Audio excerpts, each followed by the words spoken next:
All right, fourth grade, this is our third lesson for this week. We are going to just talk about a couple more landforms. So when we look at this landform, looks like it is part of a mountain. Looks to me like there might be some erosion that has occurred right in this area. This could be caused by wind, it could have been caused by water. Sometimes we don't know without doing more exploring. You can see that there are several different layers here of sediment, so that tells us a little bit too. Remember we talked about fossils and the different layers and how we can learn about history through all the layers. This is a good example of that as well. So what we have in this picture is inside of a cave, and you can tell that there is water down here. So what has happened is the water has eroded the rock and left this open area. It might be that when the tide is higher, the water is at a higher level, or it could just have been that many years ago the water was that high and then it's gone down, so it doesn't get to the top of that cave anymore. The reason I decided to put a couple cave pictures in there is not only for us to think about changes in landforms, but to think about bats. Many of you heard me talk last year about the bat release in Omaha, and that happened just a couple days ago. They normally do it at the Joslyn Art Museum, but because we are being asked to stay at home, they did it in a different location and showed it on Facebook Live. So I'm just going to show you a little bit of it just so you can see what happened. I'm not going to play the audio because I just want you to watch and see what happens. We don't need to hear everything that's going on.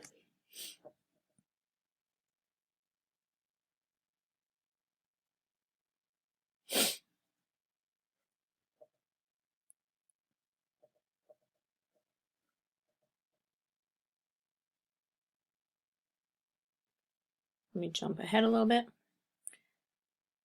So here are all the bats.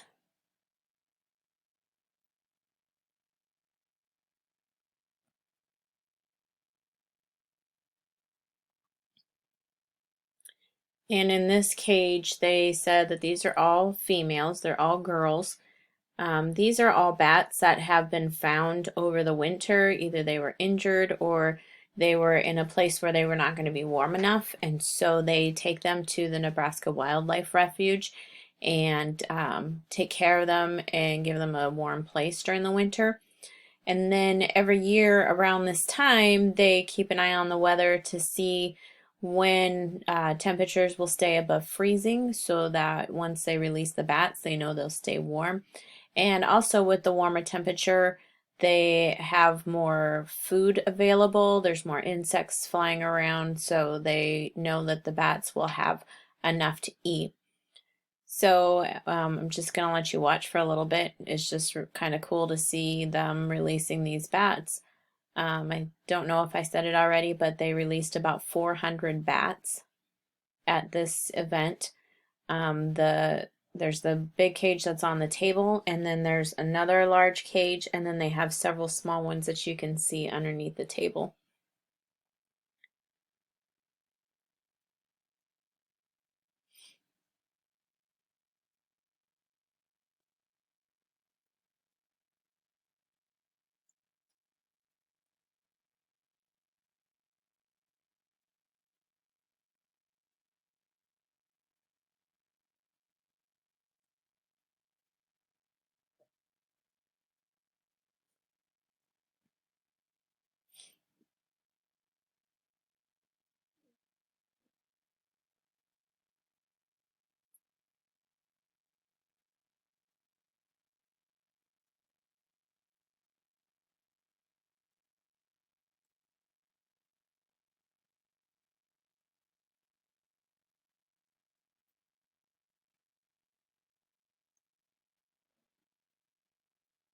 All right, so if you want to see more of that, It is on the Facebook page for the Nebraska Wildlife Rehab.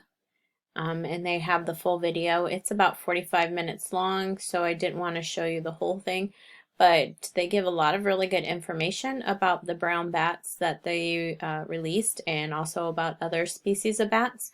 So good information. If you're interested in bats, check that out. So I will go back to our PowerPoint. And I want you to put in your science notebook. Now that we saw a couple pictures of caves and we've talked about things that can change landforms, I want you to consider, how might animals be impacted if a landform or a body of water changes? So I know we have put out the question there, why do people care about the changes in landforms and bodies of water? This is one of the reasons why people study them. So I want you to think, how might animals be impacted if a landform or a body of water changes? Such as the bat, how would they be impacted? How would it affect them if something happened to the landforms and the bodies of water? So go ahead and get that done, and then I will be getting more videos to you in the next for next week. If you want to share anything, you can send it to diana.capel@ops.org. Love to hear from you. Hope everyone is doing well, and I'll be talking to you soon.